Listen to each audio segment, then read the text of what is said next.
CA में maths का कितना इंपॉर्टेंट रोल होता है? मैंने सारा यूट्यूब से प्रिपेयर किया था या फिर सेल्फ स्टडी से प्रिपेयर किया था। सीए फाउंडेशन इधर है और इंटरमीडिएट इधर है। अच्छा, मतलब जमीन आसमान का फर्क। तू अपनी कोई पर्सनल स्ट्रैटेजी बता जो तूने फॉलो करी जिससे तेरा अटेम्प्ट नहीं लगा। अगर तुम्हारा AIR निकला है फाइनल में तो you can expect very high self. CA with college और विदाउट कॉलेज कौन सा बेटर है? ICI की जो बुक है, स्टडी मटेरियल है ना, उससे बाहर जाने की जरूरत ही नहीं है। तो जो आर्टिकलशिप का पीरियड है ना, अगर तुमने बहुत अच्छे से कर लिया तो और तुम्हारा सीए फाइनल नहीं निकला तो तुम्हारे पास बहुत सारी जॉब अपॉर्चुनिटीज है। मतलब जो भी काम सीए करता है ना, वो सारे काम कर सकते हो, बस तुम्हारे साइन की वैल्यू नहीं हो। सीधे सिर्फ पास ही दिखा, नंबर नहीं देखे, नंबर नहीं देखे, मेरे को सीधे पास ही देगा। आज की वीडियो के अंदर जिस कोर्स के बारे में हम लोग बात करने वाले हैं वो हर एक कॉमर्स के बच्चे का इमोशन है। एक ऐसा कोर्स जो top 15 toughest exams in India के अंदर आता है। एक ऐसा कोर्स जिसके ऊपर बहुत सारे मीम्स बनते हैं कि इसके अंदर मल्टीपल अटेम्प्ट्स लगते हैं। एंड फाइनली एक ऐसा कोर्स जिसकी आज भी उतनी रिस्पेक्ट है जितनी कल थी। You guessed it right. आज की वीडियो के अंदर हम लोग बात करने वाले हैं सीए कोर्स के बारे में। और आज की वीडियो पता है बहुत ज़्यादा यूनिक और इंटरेस्टिंग क्यों होने वाली है? बिकॉज जिस इंडिविजुअल के साथ हम लोग बात करेंगे वो एक ऐसा बंदा था जिसने 11th-12th में साइंस पढ़ी। 12th कंप्लीट करने के बाद उसने अपनी स्ट्रीम को स्विच मारा and he started preparing for CA. And इस बंदे ने अपने पहले ही अटेम्प्ट के अंदर सीए फाउंडेशन को क्लियर करा और अपने पहले ही अटेम्प्ट के अंदर सीए इंटर को भी क्लियर करा। And right now he is doing articleship in a firm as well as preparing for CA finals. I know तुम्हारे माइंड में बहुत सारे क्वेश्चंस आ रहे होंगे, कब, कैसे, कहां, मैथ्स का कितना इंपॉर्टेंट रोल होता है सीए की जर्नी में, क्या सीए सच में इतना टफ होता है, सीए को कॉलेज के साथ कैसे मैनेज करें। वो सारे क्वेश्चंस जो एज अ स्टूडेंट अराइज होते हैं वो सारे क्वेश्चंस मैं अभिषेक से पूछ रहा हूँ। बाय द वे उस बंदे का नाम है Abhishek Chaudhary and he was my schoolmate from 3rd class. मैं तुम्हारी कन्वीनियंस के लिए इस वीडियो में क्वेश्चन वाइज टाइम फ्रेम लगा दूंगा, तो अगर तुम्हें किसी स्पेसिफिक क्वेश्चन का आंसर चाहिए तो तुम डायरेक्टली उस पार्ट को देख सकते हो। बट स्टिल मैं तुम्हें रिकमेंड करूंगा इस वीडियो का एक भी पार्ट स्किप मत करना, बिकॉज हम लोग टू द पॉइंट और बहुत प्रिसाइज कॉन्टेंट रखने वाले हैं। एंड इस वीडियो को कंप्लीट करने के बाद अगर स्टिल तुम्हारे माइंड में कोई भी डाउट आता है या कोई भी क्वेश्चन आता है, मैं डिस्क्रिप्शन पे तुम्हें अभिषेक की इंस्टाग्राम आईडी का लिंक दे दूंगा। तुम डायरेक्टली जाके जो भी तुम्हारा क्वेश्चन है या डाउट है वहां पे रिजॉल्व कर सकते हो। बाकी स्टार्ट करते हैं आज का वीडियो। तो अभिषेक सबसे पहले अपने एकेडमिक बैकग्राउंड के बारे में बता, तू पढ़ाई के अंदर कैसा था अपने स्कूल लाइफ के अंदर, एंड तेरा पढ़ाई के अंदर कितना इंटरेस्ट था? पढ़ाई के अंदर मतलब कुछ खास इंटरेस्ट तो था नहीं, साल भर में पढ़ता नहीं था। एग्जाम के वो टाइम में थोड़ा बहुत पढ़ता था और पता नहीं कैसे बस पास हो जाता था और मार्क्स भी अच्छे आ जाते थे। अच्छा, मतलब हम दोनों वो बच्चे थे ना जिसको टीचर क्लास में घुसते ही एग्जाम टाइम पे सेपरेट कर देते थे, बिकॉज टीचर को पता था कि अगर ये दोनों साथ में बैठेंगे तो दबा के चीटिंग करेंगे। और 10 से पहले मतलब हमने बहुत ज़्यादा चीटिंग करी है। तो मतलब चलो ये तो ऑफ टॉपिक बात हो गई। अब ये बता कि देख, मेरे को तेरे बारे में पता है, तू डेफिनेटली वो बच्चा तो नहीं था जो साल के शुरुआत से पढ़ रहा है, नोट्स बना रहा है, अच्छे से पढ़ते हुए चल रहा है और क्लासेस बिल्कुल बंक नहीं कर रहा है। वो बच्चा तो तू नहीं था, लेकिन तू लास्ट मोमेंट पे आके अच्छा स्कोर कर जाता था। तो तेरे को क्या लगता है ये सेम चीज़ तेरे सीए के अंदर भी अप्लाई हो रही है या तेरे को कुछ ट्रांसफॉर्मेशन चेंज लाना पड़ा उसको? नहीं, मतलब ऐसा नहीं है कि तुम साल भर ना पढ़ो और सीधे एंड में पढ़ो और पास हो जाओगे सीए में, ऐसा हो ही नहीं सकता।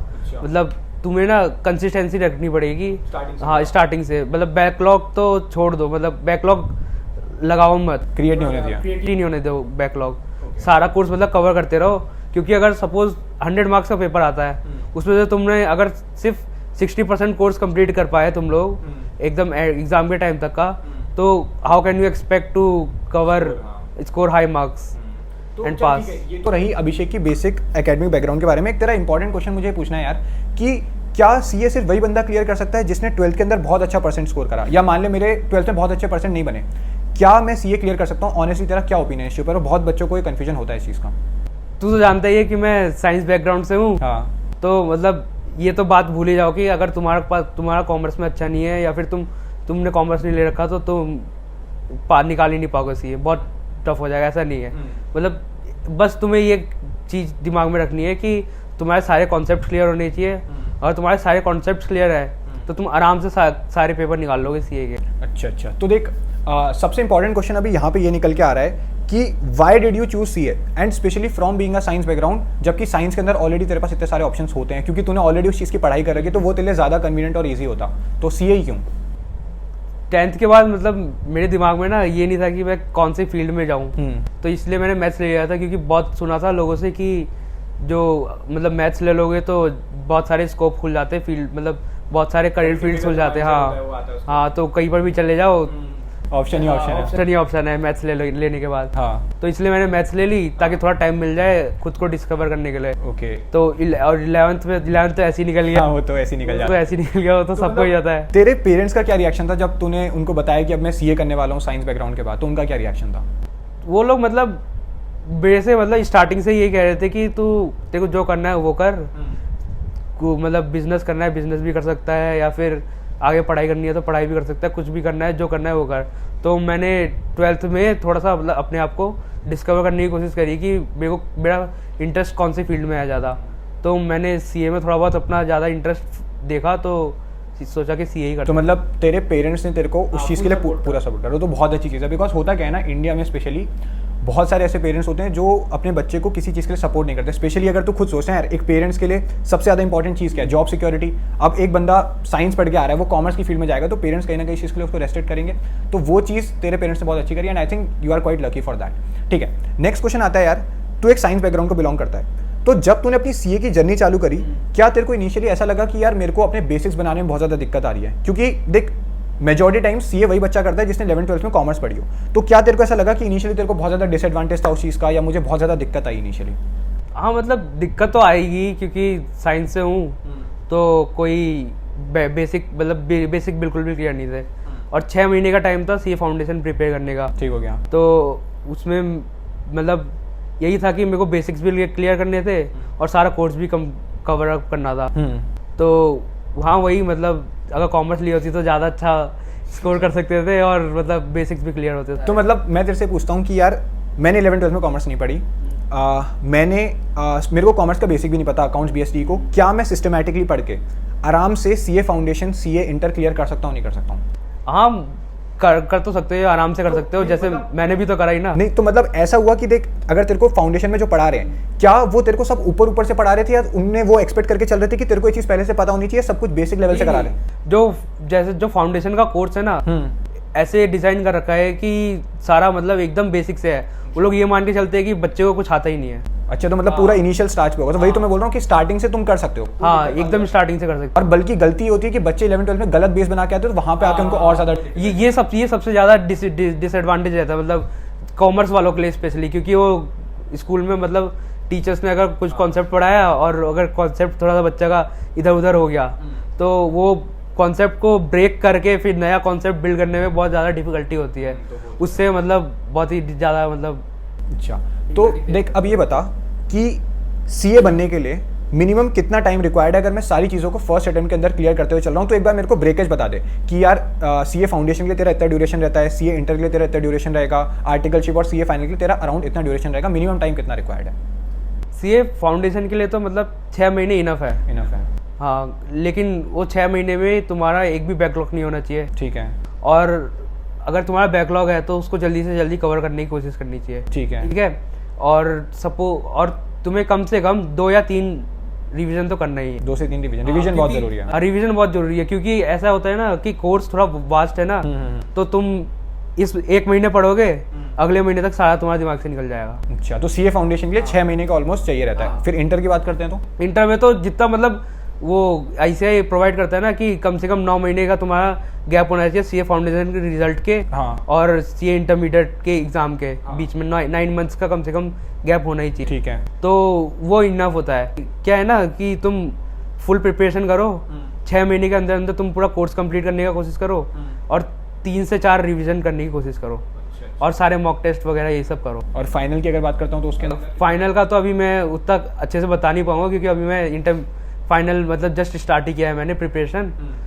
बाकी मतलब फिर भी रफली मतलब हो ही जाएगा। जैसे 3 साल का टाइम होता है ना आर्टिकलशिप के टाइम पे, अगर तुम स्टार्टिंग से मेरे को जहाँ तक लगता है कि अगर स्टार्टिंग से स्टार्ट करो एकदम जिस दिन से तुम्हारी आर्टिकलशिप स्टार्ट हुई है, तो मतलब पूरे 3 साल को अगर कवर करो, पूरे 3 साल में कोशिश करो कि 1.5 या 2 साल में तुम्हारा फाइनल का पूरा कोर्स कंप्लीट हो जाए और लास्ट के 1 साल या फिर 6 महीने में तुम मतलब फुल रिवीजन मोड में। तो मतलब मैं ऐसा बोल सकता हूँ कि सीए अगर किसी को फर्स्ट अटेम्प्ट के अंदर क्लियर करना है तो उसको अराउंड 4.5 से 5 साल का मैं एवरेज टाइम लेके चलता हूँ। हाँ, वो तो मिनिमम टाइम लगता है। हाँ, मतलब अटेम्प्ट लग रहा है तो डेफिनेटली ड्यूरेशन बढ़ जाएगा। बट अगर मैं वही बोल रहा हूँ ना, फर्स्ट अटेम्प्ट में किसी को क्लियर करना है तो 5.5। हाँ, 4.5 साल 4 साढ़े 4 साल में निकल जाएगा। देख, मेरा एक रैंडम क्वेश्चन है कि मैं जब यूट्यूब स्क्रॉल करता हूँ ना, तो उसमें मेरे को मतलब बहुत सारी ऐसी वीडियोस रिकमेंड होती है जहाँ पे बोलते हैं मैं 19 साल की उम्र में सीए बन गया, मैं 20 साल की उम्र में सीए बन गया, मैं 21 साल की या यंगेस्ट सीए। तो उसके पीछे क्या लॉजिक होता है, तेरे को क्या लगता है? उसके पीछे मतलब यही रहता है ना कि जो सीए है, सीए का मिनिमम रहता है कि 10+2, मतलब अगर तुमने 10th निकाल दिया है हाँ। तो तुम सीए फाउंडेशन का एग्जाम दे सकते हो। अच्छा, तो 12th कंप्लीट करने की जरूरत नहीं है उसके लिए? नहीं, करना तो पड़ेगा तुम्हें, हाँ। लेकिन इमीडिएटली करना है ये जरूरी नहीं है। फाउंडेशन उस टाइम पे तुम दे सकते हो? फाउंडेशन का एग्जाम दे सकते हो। तो उसमें मेरे को जहाँ तक लगता है कि बच्चे क्या करते होंगे, 10th निकाल दिया, फाउंडेशन का एग्जाम दिया और फाउंडेशन भी क्लियर हो गया, हाँ। फिर उसके बाद 1 साल के अंदर अंदर इंटरमीडिएट क्लियर कर लिया और फिर उसके बाद 3 साल की आर्टिकलशिप स्टार्ट कर ली। अच्छा अच्छा। तो अगर बच्चे का अगर 10th अगर 15 साल की उम्र में ख़त्म हुआ है तो साढ़े 20 साल की उम्र में वो उसका सीए कंप्लीट है। मतलब ओवरऑल अगर हम नॉर्मल देखा जाए तो 4.5 से 5 साल का हम वैसे लेके मिनिमम लगता है, ये लगता है।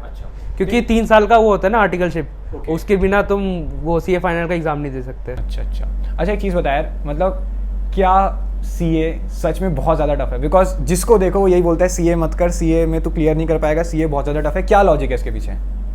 मतलब ऐसा है ना, अगर तुम्हारे सारे कॉन्सेप्ट क्लियर है तो निकल जाएगा, आराम से निकल जाएगा, ज़्यादा डिफिकल्टी नहीं होगी। लेकिन डिफिकल्टी तो होती है खैर, लेकिन निकल जाएगा। कोई तो रीज़न होता होगा कि सब लोग यही बोलते हैं कि सीए क्लियर नहीं होगा, क्योंकि मतलब तू देखना हर जगह यही चल रहा है। हाँ वो तो है, अरे टफ तो है ही, कोर्स बहुत ज़्यादा होता है ना। तो क्या है ना कि मेरे साथ मतलब जो डिफिकल्टी होती थी ना, जो मैं फेस करता था, मैं प्रैक्टिकल सब्जेक्ट्स में अच्छा था, अच्छा ठीक है, थियोरेटिकल में बहुत ही बेकार था।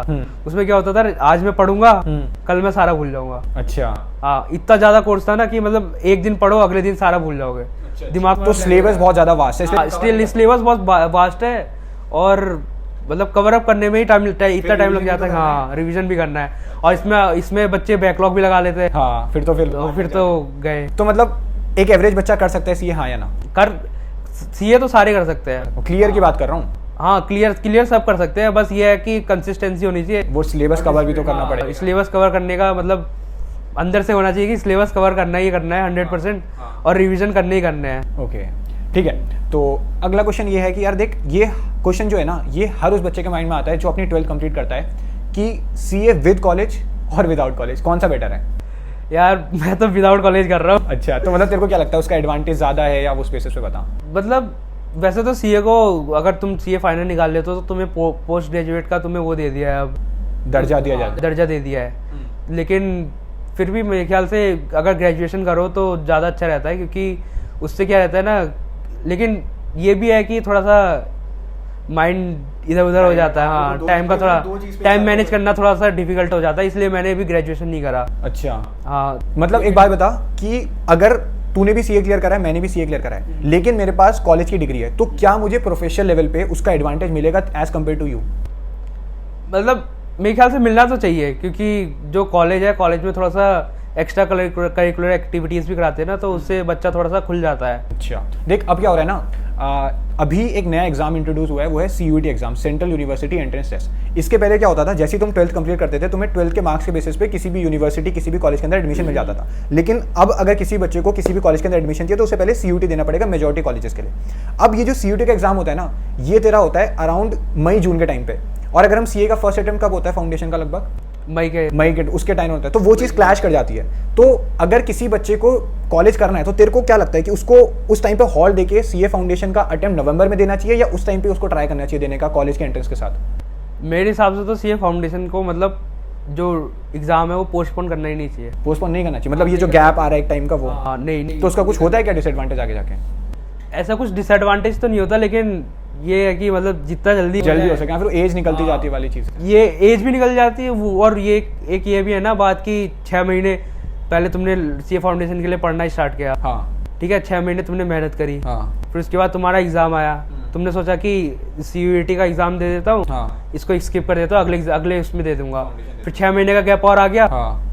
वो 6 महीने में तुम्हारा मतलब जितने भी तुमने पढ़ा हुआ सारा निकल जाएगा, और तुम्हारे माइंड में एक तरीके से मतलब ये रहेगा ना कि भाई मैंने पढ़ा तो है ही। हाँ। वो लास्ट में 1-2 महीने में कर लूंगा, हो जाएगा। अच्छा, मतलब मैं तेरे से पूछ रहा हूँ कि अगर एक बच्चा नवंबर के अंदर अटेम्प्ट देता है तो, और उसने अपने पहला अटेम्प्ट दिया, तो इससे क्या उसके प्रोफेशनल लेवल पे इम्पैक्ट पड़ेगा नहीं पड़ेगा, ये बता?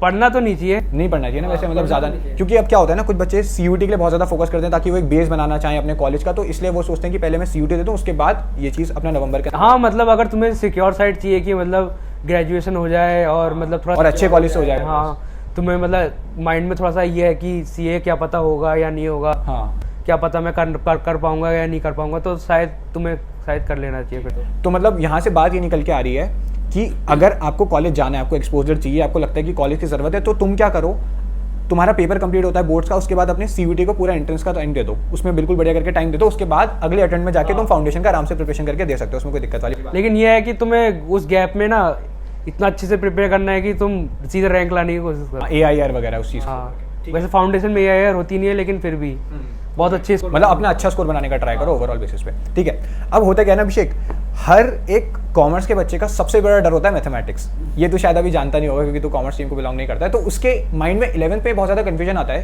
कि उसको कॉमर्स के साथ मैथ्स लेनी चाहिए नहीं लेनी चाहिए। तो यहाँ से मैं तेरे से ये पूछना चाह रहा हूँ, सीए में मैथ्स का कितना इंपॉर्टेंट रोल होता है? ये बहुत इंपॉर्टेंट क्वेश्चन, देखना बच्चों के माइंड में क्वेश्चन जरूर चल रहा होगा। वैसे तो मतलब अगर तुम्हारा बेसिक क्लियरिटी है ना मैथ्स में, जैसे यूनिटरी मेथड कैसे यूज करते हैं और मतलब बेसिक चीजें, अगर तुम्हें इक्वेशन बना माइन्यूट सी चीज़ है, बहुत माइन्यूट सी चीज है, अगर वो बहुत सारी क्लियर है, मतलब अच्छे से क्लियर है, तो तुम थोड़ा इजी होगा तुम्हारे लिए चीजें कॉन्सेप्ट समझना। लेकिन अगर तुम्हारी मैथ्स नहीं है ना, फिर भी तुम आराम से निकाल सकते हो। हाँ, मतलब मैंने 11th-12th में मैथ्स नहीं पढ़ी, हाँ, क्या मैं सीए फाउंडेशन, इंटर और फाइनल को क्लियर कर सकता हूँ? हाँ, आराम से कर सकता हूँ, ज़्यादा कोई दिक्कत नहीं। हाँ, क्योंकि फाउंडेशन में है बस थोड़ा बहुत 11th-12th का, जैसे मैट्रिक्स चैप्टर हो गया, डिफरेंशिएशन इंटीग्रेशन हो गया, ये सब चैप्टर्स है बस थोड़े बहुत, अगर वो थोड़ा सा तुम फाउंडेशन में फोकस करके निकाल लोगे तो निकल जाएगा आराम से। Okay. और जैसे जो 11th-12th के जो चैप्टर्स है उनको तुम स्किप भी कर सकते हो, क्योंकि ऐसा नहीं है कि तुम्हें 100% पेपर, मतलब तुम्हें तो सिर्फ क्लियर करना है, उस चीज़ के लिए तुम देख सकते हो। 11th में तुम वो इंटरमीडिएट में तुम्हें बिल्कुल भी मैथ्स की जरूरत नहीं, बिल्कुल मैथ्स की जरूरत नहीं। बस तुम्हारा थोड़ा सा बेसिक क्लियर होना चाहिए कि मैथ्स के कॉन्सेप्ट कहाँ पर कैसे यूज करने हैं। मतलब अगर तू रफली आइडिया दे दे कि क्या 11th-12th की मैथ्स आती है वहाँ पे? नहीं, 10th की मैथ्स आती है? नहीं, 10th की मैथ्स भी नहीं आती? 10th की मैथ्स भी नहीं आती, मतलब उतनी नहीं आती जैसे तुम सोचे ट्रिग्नोमेट्री आ जाएगी, ये आ जाएगा, वो सब कुछ भी नहीं आएगा। मतलब एकदम बेसिक वाला आएगा, वो जो मतलब सबको इजी लगता है, सबको बेसिक वाला रहता है। तो कंक्लूजन यहाँ से निकल के आ रहा है कि अगर तुम्हारा मैथ्स के अंदर इंटरेस्ट है 10th के बाद, तो डेफिनेटली मैथ्स लो, तो कोई तुम्हें क्या बोल रहा है, कितनी इंपॉर्टेंस है, उस चीज़ से फर्क ही नहीं पड़ता। लेकिन अगर तुम्हें लगता है कि तुम्हें मैथ्स में इंटरेस्ट नहीं है और तुम्हें बिल्कुल पढ़ने का मन नहीं करता और तुम्हें सिर्फ इसलिए लेनी पड़ी है बिकॉज तुम्हें लगता है कि सीए क्लियर करने के लिए मुझे चाहिए, तो आई थिंक वो एक अच्छा, हाँ, वो जरूरी नहीं है, वो उतना जरूरी नहीं है। ठीक है। अब अभिषेक हम लोग आ जाते हैं तेरी सोशल लाइफ के ऊपर, ठीक है। जब से तूने सीए की जर्नी स्टार्ट करी है, तेरे सोशल लाइफ और फ्रेंड सर्कल पे क्या इम्पैक्ट पड़ा है? फ्रेंड सर्कल की बात तो तेरे को तू पता ही होगा कि कितने टाइम बाद हमारी बात हुई थी। मतलब कितना हो गया स्कूल कंप्लीट करने के बाद, शायद उसके बाद 1-2 बार मिलेंगे, उसके बाद से तू फिर अपना प्रिपरेशन पे लग गया था। मतलब मुझे भी ऐसा लगता है, पता है पर्सनली, कि लाइफ के अंदर ना वो 2 से 3 साल का मोमेंट आता है जहाँ पे तुम्हें रगड़ के मेहनत करनी पड़ती है, वो आइसोलेशन में जाना पड़ता है ताकि तुम अपने बेस्ट वर्जन तक पहुंच सको। एंड आई थिंक वो चीज़ तूने बहुत अर्ली समझ ली और तू इस चीज़ को एग्जीक्यूट भी कर रहा है, तो वो बहुत ज़्यादा अच्छी चीज़ है। और मेरे को ऐसा लगता है ना कि तुमने एक बार सीए क्लियर कर लिया तो तुम्हारे माइंड में एक बहुत ज़्यादा कॉन्फिडेंस आ जाता है लाइफ के अंदर कि यार अब तुम सीए करने का कुछ और भी करना चाहते हो, तुम कर सकते हो, चाहे तुम्हें स्टार्टअप करना है, बिजनेस करना है, किसी और फील्ड के अंदर जाना है, जरूरी नहीं है तुम सीए के साथ कंटिन्यू करो, बट एक वो कॉन्फिडेंस तुम्हें आ जाता है। इस टाइम पे मेरे को लगता है वो कॉन्फिडेंस बिल्डअप करना ज़्यादा जरूरी है, ना कि वो सोशल लाइफ एंजॉय करना। एंड यहाँ पे पता है बच्चे मेरे को कंफ्यूज करेंगे कि आप उनके अगेंस्ट हो जो सोशल लाइफ मेंटेन कर रहे हैं, पार्टीज वगैरह कर रहे हैं। मैं उनके अगेंस्ट नहीं हूँ, शायद उन्हें कुछ चीज़ें प्लान आउट कर रही हूँ, क्योंकि हर किसी को तो सीए नहीं करना है, हर किसी को अपना लाइफ उसके ऊपर नहीं देनी है, तो उनका शायद चीज़ें कुछ प्लान आउट होंगी। तो मैं किसी उस बच्चे के खिलाफ नहीं जो सोशल लाइफ को एंजॉय कर रहा है, लेकिन मैं बोल रहा हूँ कि अगर तुम सीए कर रहे हो तो वहाँ पे तुम्हें थोड़ा इन चीज़ों को कट डाउन करना पड़ता है, क्योंकि you have to devote your major time in particular things. हाँ, मतलब बेसिक यही है कि तुम्हें खुद से अपने आप को डिस्कवर करना चाहिए कि तुम क्या चाहते हो। एग्जैक्टली तुम क्या करना चाहते हो। अच्छा सुना है ना कि तुम एक बार अगर सीए इंटर क्लियर कर लेते हो तो तुम्हारे पास एक certain level of kind of job opportunities खुल जाती है। तुम सीए फाइनल क्लियर करो ना करो, उससे फर्क नहीं पड़ता। तो उसके बारे में तेरा क्या कहना है? मेरा कहना यही है कि जैसे अगर तुम सीए इंटरमीडिएट क्लियर कर लेते हो ना, तो तुम्हारे पास बहुत ज़्यादा अंडरस्टैंडिंग आ जाती है चीज़ों की। फिर तुम मतलब, और जब तुम आर्टिकलशिप स्टार्ट करते हो तो जो भी तुमने इंटरमीडिएट में या मतलब लर्न करा है, जितना भी नॉलेज गेन किया है, वो तुम यूज़ करना सीखते हो। तो जो वो तो आर्टिकलशिप का पीरियड है ना, अगर तुमने बहुत अच्छे से कर लिया तो, और तुम्हारा सीए फाइनल नहीं निकला, तो तुम्हारे पास बहुत सारी जॉब अपॉर्चुनिटीज है। मतलब जो भी काम सीए करता है ना, वो सारे काम कर सकते हो, बस तुम्हारे साइन की वैल्यू नहीं होगी। अच्छा, साइन की वैल्यू नहीं होगी, बाकी मतलब फर्क कोई, क्योंकि मेरे को ऐसा लगता है कि सीए में तुम पास भी नहीं होते तो 10 नंबर का डिफरेंस आता है, बाकी नॉलेज में ऐसा कोई डिफरेंस नहीं होता, बस वो सिग्नेचर का डिफरेंस आता है। हाँ, क्योंकि ये है ना कि तुम फाइनल का तो तुमने पढ़ा ही है ना, हाँ एग्जैक्टली बस एग्जाम नहीं निकाल पाए। हाँ, तो मतलब मैं एक स्टेबल इनकम बना लूंगा अगर मैं सीए इंटर भी क्लियर कर लेता हूँ। और मेरे को ऐसा लगता है कि काफी सारे लोग करते भी हैं ऐसा कि सीए इंटर करने के बाद जब उनसे फाइनल नहीं निकलता है तो वो बढ़िया करके अपनी जॉब वॉब कर लेते हैं। हाँ अरे वैसे मैंने एक का स्टोरी सुना है, वो क्या करते हैं ना, बिग फोर्स वगैरह में काम करते हैं। अच्छा, तो उनका क्या है कि उन्होंने सीए इंटरमीडिएट निकाल रखा है और वो सीए से भी ज़्यादा कमा रहे हैं, ठीक है। अच्छा, और अभी तक सीए फाइनल का एग्ज़ाम देते हैं, कभी कभी मतलब ऑडिट के टाइम पे अगर एग्जाम पढ़ रहा होगा तो फिर वो स्किप कर देते हैं। अच्छा, और मतलब ऐसे ही कैजुअली देते हैं, फाइनल निकल जाए तो निकल मतलब जाए। सैलरी वैली तो सब सही सर। मतलब मेरे को ऐसा लगता है ना कि वही तू कहना चाह रहे कि आर्टिकलशिप तुमने अगर उनने मतलब आर्टिकलशिप अच्छे से कर रही क्योंकि जहाँ पे उन्हें जो प्रैक्टिकल नॉलेज उन्हें ली होगी वो बहुत अच्छे से ले रखी होगी। तो यही चीज़ निकल के आ रही है यार कि अगर तुम सीए इंटर भी अच्छे से क्लियर कर लेते हो एक अच्छी नॉलेज के साथ, तो तुम ऐसा तो नहीं कि भूखे मर जाओगे, ऐसा तो नहीं होगा, तुम स्टेबल इनकम बना लोगे। बट मुझे ऐसा लगता है कि अब तुम सीए कर ही रहे हो तो फिर माइंडसेट भी पूरा क्लियर करने का ही होना चाहिए। ऐसा नहीं होना चाहिए कि सिर्फ इतना माइंडसेट लेके जा रहे हो कि सिर्फ इंटर क्लियर करना है फिर मैं स्टेबल इनकम पे आ जाऊंगा। अब कर रहे हैं तो पूरा ही करना है। तो वो माइंडसेट होना बहुत जरूरी है। ठीक है, अब आ जाते हैं अभिषेक हम बहुत इंपॉर्टेंट क्वेश्चन पे, वो है कोचिंग के बारे में और बहुत ज़्यादा इंपॉर्टेंट है from the financial point of view also. पहले हम सीए फाउंडेशन की बात करते हैं। क्या सीए फाउंडेशन के लिए कोचिंग की जरूरत है? पर्सनली मैं साइंस बैकग्राउंड से हूँ, मैंने कोई कोचिंग नहीं ली थी। अच्छा, ठीक है, मैंने सारा यूट्यूब से प्रिपेयर किया था या फिर सेल्फ स्टडी से प्रिपेयर किया था। अच्छा, मतलब मैं सिर्फ यूट्यूब और सेल्फ स्टडी के थ्रू सीए फाउंडेशन को क्लियर कर। क्योंकि यूट्यूब में ना सारा का सारा कोर्स तुम्हें सीए फाउंडेशन का मिल जाएगा। अच्छा, और जो आईसीआई है ना, आईसीआई की वेबसाइट पे भी तुम्हें वो मिलते हैं, कोचिंग मिलती है फ्री में। मतलब तू क्या बोलना चाहेगा कि इस बंदे को कोचिंग लेनी चाहिए, वो कौन सा बंदा होना चाहिए जिसको सीए फाउंडेशन के लिए कोचिंग लेनी चाहिए तेरे हिसाब से? सीए जिसके मतलब कॉन्सेप्ट बिल्कुल भी क्लियर नहीं है, हाँ, और जो मतलब फाइनेंशियली मतलब उतना ज़्यादा स्ट्रांग भी नहीं है, तो वो कंसिडर कर सकता है कि विदाउट कोचिंग वो निकाल सकता है आराम से। नहीं, मैं बोल रहा हूँ कि किस बंदे को कोचिंग लेनी चाहिए, तेरे को ऐसा क्या लगता है किस बंदे को लेनी चाहिए कोचिंग? जिसके मतलब कॉन्सेप्ट उतने ज़्यादा क्लियर नहीं है, ओके, और जिसको मतलब खुद से पढ़ने में डिसिप्लिन नहीं आ रहा ना, हाँ, तो तुम्हें ऊपर से चाहिए होगा कि मतलब तुम्हें कोचिंग लेनी पड़ेगी कि तुम्हारे सिर पे कोई बैठे रहेगी तुम्हें कराए। ओके, मतलब ओवरऑल बात ये निकल के आ रही है कि तुम सीए फाउंडेशन को बिना कोचिंग के बिना पैसा लगाए सिर्फ यूट्यूब और सेल्फ स्टडी के थ्रू प्रिपेयर कर सकते हो। अभिषेक अगर मैं गलत हूँ तो मेरे को बताना कि मेरे हिसाब से there is a difference between clearing CA foundation and making your basic strong in CA foundation. मतलब मुझे पर्सनली ऐसा लगता है कि कोचिंग लेने का कोई नुकसान नहीं है। हाँ, डेफिनेटली थोड़ा पैसा ज़्यादा खर्च होगा, बट अल्टीमेटली अगर तुम एक अच्छी जगह से कोचिंग कर रहे हो सीए फाउंडेशन के लिए तो वो तुम्हें इंटर और फाइनल में बहुत ज़्यादा हेल्प करेगा।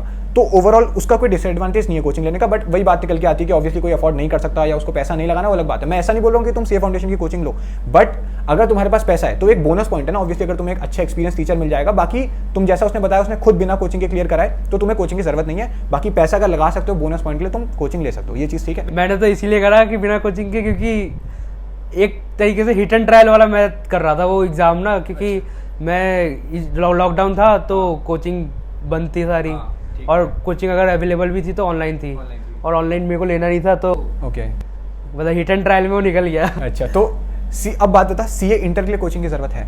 सीए इंटर के लिए तो डेफिनेटली जरूरत है। ओके, और सीए फाइनल के लिए?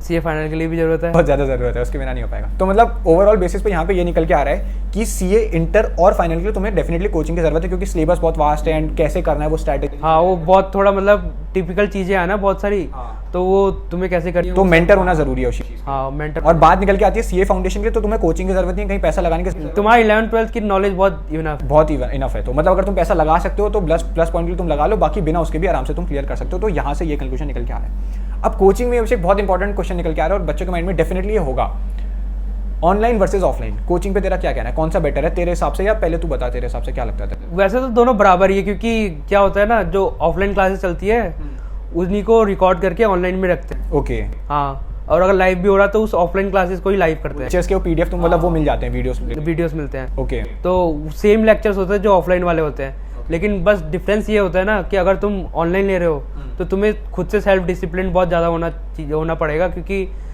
8 घंटे बैठना एक जगह पे बहुत इजी नहीं होता है। अच्छा, मैंने ऑनलाइन भी थोड़ी बहुत क्लासेस ऑनलाइन भी लिए, हाँ, और ऑफलाइन भी लिए। हाँ, तो मतलब तेरे को पर्सनली तेरे को क्या लगता है कि ऑन द हैवियर साइड कौन सा तेरे को थोड़ा सा बेटर लगा as compare to your convenience? Online मतलब थोड़ा सा कंफर्ट ज़्यादा है ऑनलाइन में ना, थोड़ा, हाँ, लेकिन तुम मतलब ये है कि तुम्हारे अंदर की तुम बहुत डिसिप्लिन हो तो तुम निकाल लोगे, हाँ आराम से। बहुत ज़्यादा कंफर्ट भी फिर प्रॉब्लम ही करता है लास्ट में। थोड़ा सा कंफर्ट में आ जाओगे तो फिर वो थोड़ा बैकलॉग क्रिएट हो जाएगा। तो मतलब मेरे हिसाब से ये इंडिविजुअल बेसिस पे डिपेंड करता है। बाकी तुम अपने हिसाब से देखो तुम्हारी कॉस्टिंग किसकी क्या निकल के आ रही है, तुम इंडिविजुअली बैठ सकते हो, नहीं तुम फोकस कर सकते हो, क्योंकि ऑनलाइन में डिस्ट्रैक्शन के बहुत ज़्यादा चांसेस होते हैं। तो उस बेसिस पे मैं सोच रहा हूँ एक डिटेल वीडियो तेरे साथ लेकर आऊँगा, जहाँ पे हम ऑनलाइन वर्सेज ऑफलाइन के बहुत सारे एडवांटेज और तेरा जो भी रहा एक्सपीरियंस उसको हम डिस्कस कर रहे होंगे।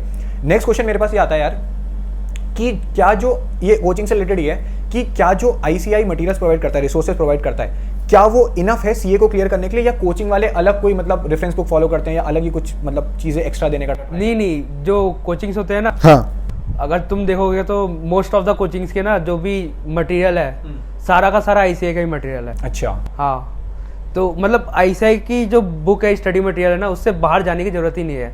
अगर तुम ICI के स्टडी मटेरियल को एकदम अच्छे से कर लेते हो, सारे कॉन्सेप्ट्स अगर अच्छे से तुम्हारे क्लियर हो जाएंगे ICI की बुक से ना, तो तुम्हें बाहर जाने की जरूरत ही नहीं है, क्योंकि ICI इतने सारे मतलब स्टडी मटेरियल तो इसका बहुत अच्छा है। हाँ, और जो उसमें जो साथ में जो तुम्हारे क्वेश्चंस मिलते हैं वो भी इनफ है, और बहुत सारे प्रैक्टिस मॉड्यूल्स भी देता है, मतलब टेस्ट पेपर्स वगैरह देता है, revision test papers, mock test papers, तो वो करोगे ना तो वो बहुत सारा इनफ है, उससे ज़्यादा करने की जरूरत नहीं। मैं बात करता हूँ ऑल इंडिया रैंक लाने की, तो क्या उसके लिए भी ICI का मटेरियल बहुत है? हाँ, उसके लिए भी इनफ है। ICI के लिए मटेरियल बहुत ज़्यादा इनफ है। बस कॉन्सेप्ट तुम्हारे सारे क्लियर होने चाहिए, तो अगर कॉन्सेप्ट क्लियर हैं तो तुम आराम से कर लो। ओके, तो मतलब कोचिंग की ओवरऑल बात ये निकल के आई यार कि फाउंडेशन के लिए कोचिंग की जरूरत नहीं है, अगर लेनी है तो ले लो, कोई दिक्कत वाली नहीं है, बिना उसके क्लियर हो जाएगा।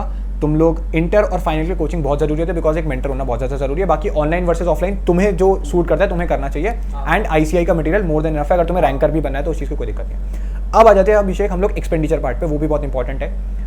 अगर मुझे 0 से लेके CA बनना है, मेरा ओवरऑल रफली कितना खर्चा निकल के आएगा? अभी कोचिंग को सेपरेट रख, बिकॉज वो एक बहुत सब्जेक्टिव टॉपिक है, किसी की ज़्यादा फीस होती है, किसी की कम होती है। अगर CA की मैं बात करता हूँ, मुझे रजिस्ट्रेशन कराना है, वो बेसिक चीज़ें जो होती हैं, CA बनने के लिए मुझे कितना खर्चा लगेगा ऑलमोस्ट तेरे हिसाब से? मतलब रफली मैंने मतलब कैलकुलेट तो नहीं किया, लेकिन रफली 80,000 से नीचे ही रहेगा, 80,000 या 60,000 से नीचे रहेगा। नीचे रहेगा उससे, मतलब 40-50 के आसपास भी रहेगा। सिर्फ किसकी बात कर रहा है तू ये चीज़? अगर सिर्फ CA की मतलब एग्जाम्स की रजिस्ट्रेशन वगैरह इन सब की बात कर, बुक्स वगैरह सब उसी के अंदर इंक्लूडेड? हाँ, क्योंकि जो बुक्स होती है वो फ्री में, मतलब फर्स्ट टाइम फ्री में मिलती है। अच्छा, और लेकिन मतलब अगर तुम दोबारा अटेम्प्ट देते हो तो उसके लिए तुम्हें फिर एक्स्ट्रा कॉस्ट वगैरह पड़ती है? लेकिन वो तुम्हारी जो स्टडी मटेरियल है ना, तुम्हें वेबसाइट पे फ्री में मिलती है, वो फ्री में अवेलेबल होती है। अगर तुम्हारा एक अटेम्प्ट में नहीं निकला तो अगले अटेम्प्ट के लिए तुम मतलब अपनी पुरानी बुक्स यूज़ करो, और जो भी चेंजेस आए हैं नई मॉड्यूल में वो तुम मतलब जो भी अमेंडमेंट्स आए हैं वो तुम न्यू मॉड्यूल से देख सकते हो ऑनलाइन। सारी बुक्स फ्री में अवेलेबल होती है। अगर मैं जैसे बोलता हूँ कि एक बंदा CA फाउंडेशन की भी कोचिंग ले रहा है, CA इंटर की भी कोचिंग ले रहा है, CA फाइनल की भी कोचिंग ले रहा है, हाँ, तो उसको इंक्लूड करके अगर तू अपने हिसाब से तेरा जो भी खर्चा निकल के आया, तो अपने हिसाब से रफ एस्टिमेट बता कि यार अगर वो तीनों की कोचिंग लेता है, बहुत एक एवरेज लेके बता कि कितना खर्चा निकल के आएगा। CA फाउंडेशन की मतलब एवरेजली क्लासेस जो होती है 40,000 की होती है, और जो इंटर की होती है वो 80,000 के आसपास होती है, और फाइनल की भी मतलब 80,000 to 90,000। ये जो तू बोल रहा है ये मतलब किस बेसिस पे बोल रहा है? Without CA registration and all the expenses. तो ओवरऑल कितना निकल के आ गया? अगर मैं इसको CA के रजिस्ट्रेशन के साथ जोड़ूं तो अराउंड 162 मतलब 2 लाख के आसपास। हाँ, 2 लाख। तो महंगा कोर्स तो हुआ वैसे CA, लेकिन मेरे को ऐसा लगता है ना कि एक बार तुम CA बन जाओ तो डेफिनेटली तुम रिटर्न ऑन इन्वेस्टमेंट के थ्रू उसको कवर अप कर लोगे, वो कोई बड़ी दिक्कत बात नहीं है। तो I think it is more of like investment, expenditure की तरह। हाँ, लेकिन उसमें ये भी है ना कि तुम जब आर्टिकलशिप में जाओगे ना तो तुम्हारी कॉस्ट उससे भी कम होगी ना, तब तुम आर्टिकलशिप में जाओगे। अच्छा, उसमें स्टाइपेंड वगैरह उस पे मैं अभी उस पर डिस्कशन करूँ, उसमें मैं तेरे लिए एक सेपरेट क्वेश्चन लेकर आऊंगा जिसमें हम उसको डिटेल से बात करेंगे, तो इस पर हम बात नहीं करेंगे। वैसे स्टाइपेंड एक वो अमाउंट होता है, एक बार थोड़ा स्टाइपेंड करें बता। स्टाइपेंड मतलब एक तरीके से तुम्हारी सैलरी होती है कि तुम्हारा बेसिक तुम्हें पे करा जाता है। ICI में तो बहुत कम होता है, हाँ लेकिन है कि मतलब मिल जाता है। तो अभिषेक, जब मैंने अभी ये स्टार्टिंग का वीडियो बनाया था, इसका इंट्रो वीडियो बनाया था, तो वहाँ पे मैंने एक लाइन बोली थी कि ये एक ऐसा कोर्स है जिसके ऊपर बहुत सारे मीम्स बनते हैं कि इसके अंदर मल्टीपल अटेम्प्ट लगते हैं। तो तेरे को क्या लगता है कि सिंगल मोस्ट सबसे इंपॉर्टेंट रीजन क्या है बच्चों का ये अटेम्प्ट लगने का? अटेम्प्ट लगते नहीं लगते हैं? हाँ, अटेम्प्ट तो लगते हैं, और मेरे ख्याल से जो मोस्ट इम्पोर्टेंट रीजन है ना, कि सारे कॉन्सेप्ट क्लियर नहीं होते। हाँ, ठीक है, और जो तुम्हारा बैकलॉग बहुत ज़्यादा क्रिएट हो जाता है। मतलब वो रटने पे ज़्यादा फोकस करते हैं और वो चीज़ें बहुत लेवल पे करते हैं। तो तू अपनी कोई पर्सनल स्ट्रैटेजी बता जो तूने फॉलो करी जिससे तेरा अटेम्प्ट नहीं लगा। मैंने जो मतलब पर्सनली जो फॉलो करी थी ना, कि मैं सारी चीज़ों को ना मतलब सारे कॉन्सेप्ट्स को एक साथ मतलब अंडरस्टैंड करते हुए आगे बढ़ रहा। ओके। और जो भी मतलब इंपॉर्टेंट क्वेश्चंस लगे जिसमें मैं अटकता था उनको मैं मार्क करके रखता था कि मतलब आगे जब रिवीजन करूंगा तो इसमें ज़्यादा फोकस करना है।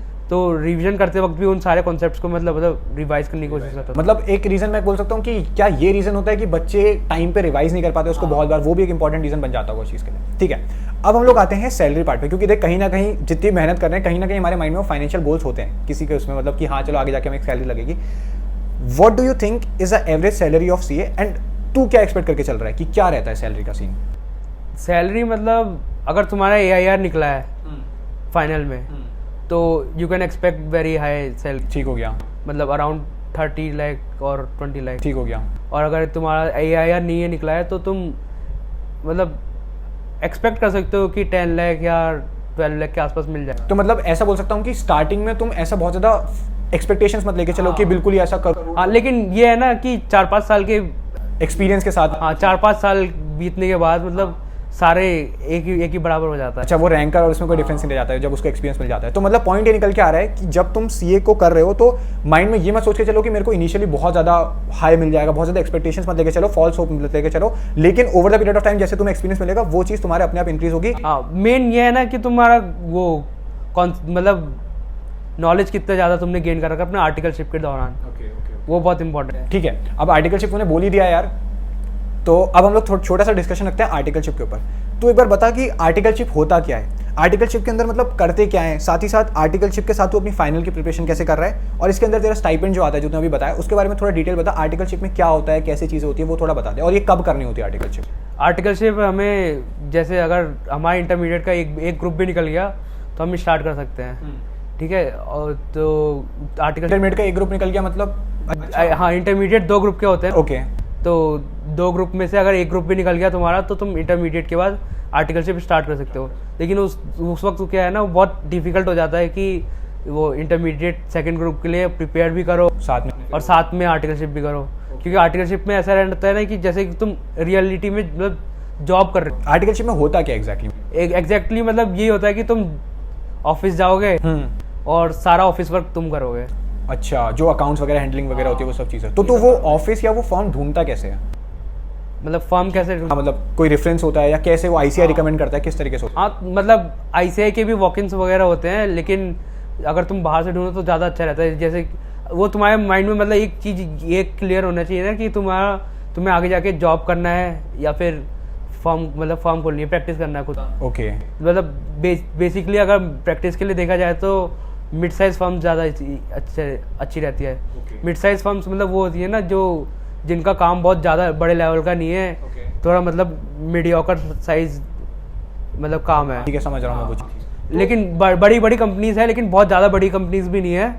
लेकिन बड़ा काम अच्छे लेवल पे होता है। उसमें क्या होता है ना, मिड साइज फर्म्स में तुम्हें हर टाइप का काम सिखाते हैं। लेकिन जो बिग फोर्स वगैरह है या फिर बहुत बड़ी फर्म्स है उनमें सिर्फ स्पेशलाइजेशन, तुम्हें एक स्पेसिफिक फील्ड में स्पेशलाइजेशन देने की कोशिश करते हैं। मतलब कि एक तरीके से तुम्हें जॉब के लिए बिल्कुल तैयार करते हैं इस चीज़ के लिए। तो इसमें अर्निंग का क्या रहता है, मतलब सीन? अगर तू आर्टिकलशिप करता है तो उसका क्या सीन है? मतलब अगर आर्टिकलशिप अच्छी जगह से करोगे तो ऑब्वियसली तुम्हें मतलब अच्छा स्टाइपेंड वगैरह मिलेगा। अच्छा स्टाइपेंड तो नहीं, मतलब आगे जाके सीए कंप्लीट करने के बाद तुम अच्छा पे एक्सपेक्ट कर सकते हो। वो उस पर भी डिपेंड करता है कि तुम कौन सी कंपनी में आर्टिकलशिप कर रहे हो, उस पर भी डिपेंड करता है। तो तू अपने आर्टिकलशिप के साथ अपने सीए फाइनल को कैसे मैनेज कर रहा है?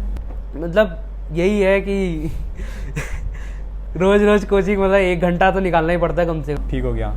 अगर वो नहीं निकाला तो फिर वो कोर्स कंप्लीट करना बहुत मुश्किल हो जाएगा। अच्छा, तो मतलब ओवरऑल मैं बोलूँ तो सीए आर्टिकलशिप में तुम्हें बिल्कुल वो प्रैक्टिकल नॉलेज दी जाएगी, अकाउंट्स कैसे हैंडल करनी होती है बड़ी कंपनीज की, तो ताकि तुम्हें तैयार करा जाए एक्चुअल में जब तुम सीए बन जाओ तो उस चीज़ को जितना भी तुमने इंटरमीडिएट में पढ़ा है उसका सारा प्रैक्टिकल इंप्लीकेशन पता चलेगा तुमको। ओके। और तेरी जो इससे अर्निंग हो रही है, मैं ऐसे डिस्क्लोज नहीं करूँगा अर्निंग क्या है क्या नहीं है, तो अगर रफली एस्टिमेट दी कि उससे तेरा क्या खर्चा निकल जाता है या क्या तेरा कवर हो जाता है, अगर तू उसके बारे में कुछ बताना चाहे तेरी अर्निंग के बेसिस पे जो अभी तेरी चल रही है। अगर ICI की बात करें तो ICI रिकमेंड करता है कि मिनिमम 1500 पर मंथ। मिनिमम 1500 देना है पर मंथ। उसके ऊपर जितना भी फॉर्म देना है। ओके। तो जो अभी तेरी बात कर रहा हूँ कि तेरा पर्सनल लेवल पे तू कितना एक्सपेंडिचर अपना कवर कर सकता है, या तू अपना रेंट खुद दे पा रहा है, या इस बेसिस पे तू कुछ? मेरा ICI के हिसाब से तो मतलब थोड़ा ज़्यादा है, बहुत ज़्यादा है। अच्छा, बहुत ज़्यादा है। हाँ, जितना ICI रिकमेंड करता है ना उससे बहुत ज़्यादा है। ओके। तो मतलब निकल जाता है मेरा जो रेंट है। रेंट तो मैं खुद से पे करता हूँ, लेकिन जो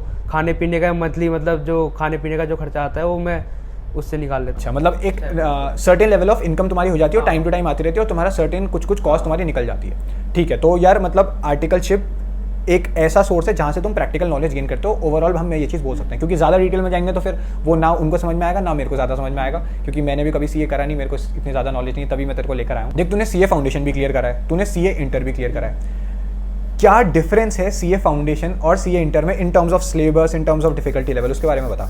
अगर डिफिकल्टी लेवल के बारे में बात करें ना तो सीए फाउंडेशन इधर है हाँ, और इंटरमीडिएट इधर है। अच्छा, मतलब जमीन आसमान का फर्क है सीए फाउंडेशन और सीए फाउंडेशन हर कोई क्लियर कर लेता है। हाँ, मतलब कर सकते हो आराम से। अच्छा, ओके। और सीए इंटरमीडिएट में ये है ना कि कोर्स बहुत ज़्यादा है अच्छा, और डिफिकल्टी लेवल मतलब ये नहीं है कि मतलब कॉन्सेप्ट बहुत ज़्यादा डिफिकल्ट है, लेकिन बहुत सारे कॉन्सेप्ट्स है ना तो कवर करना मुश्किल वो है। हाँ वो दिमाग में रखना बहुत डिफिकल्ट हो जाता मतलब ये जो आईसीआई 9 मंथ का टाइम रिकमेंड कर रहा है, जो तूने बोला कि रिकमेंड करता है 9 मंथ का फॉर इंटर, है। हाँ, तेरे हिसाब से क्या वो एक इंडिविजुअल लेवल पे इनफ है या थोड़ा एक्स्ट्रा एफर्ट उस चीज़ के लिए करना पड़ता है, या तेरे हिसाब से सही है वो टाइम जो रिकमेंड हो रहा है? हाँ मतलब जो रिकमेंड करता है ना ऐसे उतना टाइम इनफ है। अच्छा, अगर तुम फुल्ली मतलब कंसिस्टेंट हो और तुम्हारे सारे कॉन्सेप्ट क्लियर है, तुमने कुछ भी चीज़ रटी नहीं हुई है तो आराम से निकाल लो। तूने मतलब अपने सीए इंटर के अंदर कितने रिवीजन करे थे?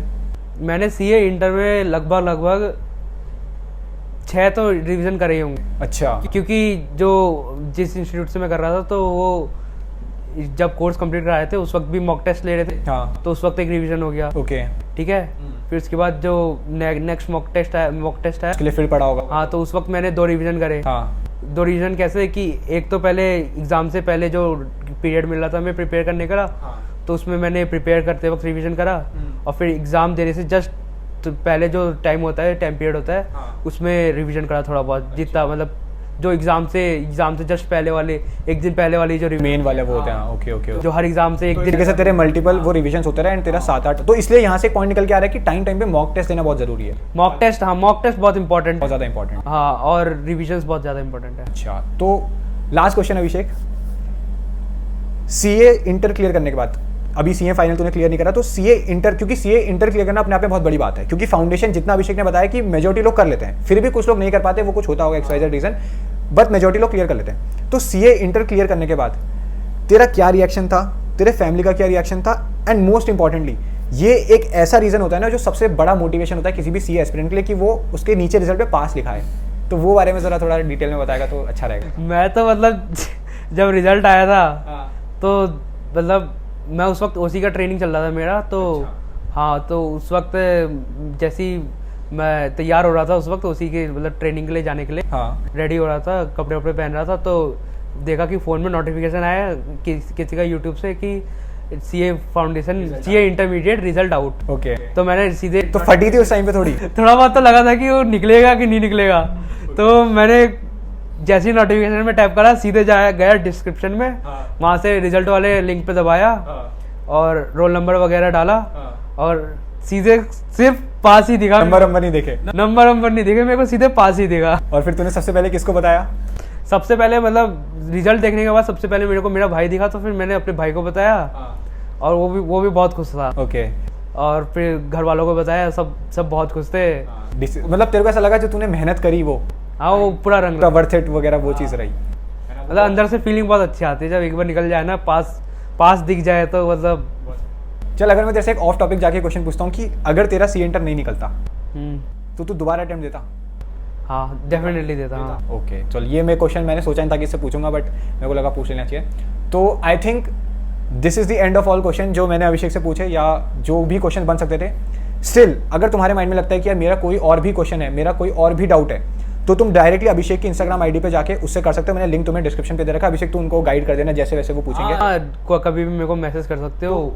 मैं मतलब रात के टाइम पे ज़्यादातर इंस्टाग्राम चलाता हूँ, तो रात को तुम्हें रिप्लाई मिल जाएगा। ठीक है, जो भी कन्वर्सेशन हमने यहाँ पे करी ना, बहुत ज़्यादा रॉ रखने का ट्राई करा, कुछ भी स्क्रिप्टेड नहीं था, एंड ट्राई करा कि जितना भी अभिषेक का पर्सनल एक्सपीरियंस था वो तुम्हारे सामने हम रख सकें।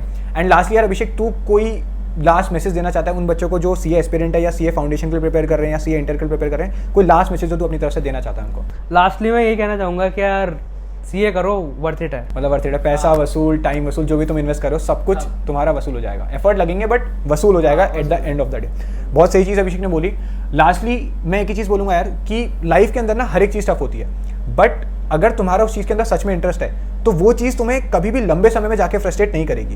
And there will be times when you face difficulties, there will be times जब तुम्हें लगेगा कि तुमसे नहीं हो पाएगा, बहुत सारे ऑब्स्टिकल्स भी आएंगे, but we have to understand this that this is the part of the process and it's not only about CA but anything that you want to do in your life. But अगर तुम्हारे पास किसी भी चीज़ को करने का वो reason है, वो पर्पस है, तो वो चीज़ फिर उतनी डिफिकल्ट नहीं लगती है। एंड इसी गुड नोट के साथ मैं इस वीडियो को एंड करूंगा। और अगर तुमने यहाँ तक पूरा वीडियो देखा है तो कमेंट करके जरूर बताना तुम्हें वीडियो कैसी लगी, क्या इस वीडियो से तुम्हें सच में मदद मिली। एंड अगर आज तुमने डिसाइड कर लिया है कि तुम्हें सीए बनना है, चाहे तुम ऑलरेडी प्रिपरेशन कर रहे हो या तुम सोच रहे हो कि मैं करूंगा, तो कमेंट सेक्शन में अपने नाम के साथ स्टार्टिंग में फ्यूचर सीए अपना नाम जरूर लिख देना। बिकॉज आज से 3-4 साल या 5 साल बाद जाके जब तुम वापस आके देखोगे कि यार यहाँ पे मैंने कमिटमेंट करी थी, फीलिंग ही अलग होगी, इसको मैंने फुलफिल करा, तो वो एक बहुत प्राउड फीलिंग देंगी। And I think this is what life is all about. And lastly Abhishek, मैं तेरे को बहुत ज़्यादा ऑल द बेस्ट बोलना चाहता हूँ तेरे फाइनल की जर्नी के लिए। आई एक्सपेक्ट कि आने वाले टाइम पे मैं तेरे साथ वीडियो बनाऊंगा जहाँ पे तू बच्चों को ये बता रहा होगा कि सीए फाइनल को कैसे क्लियर करते हैं। ठीक है, ठीक है। तो this is all for this video. I hope तुम्हें कुछ समझ में आएगा। मिलते हैं अगली वीडियो में, तब तक के लिए ऑल द बेस्ट।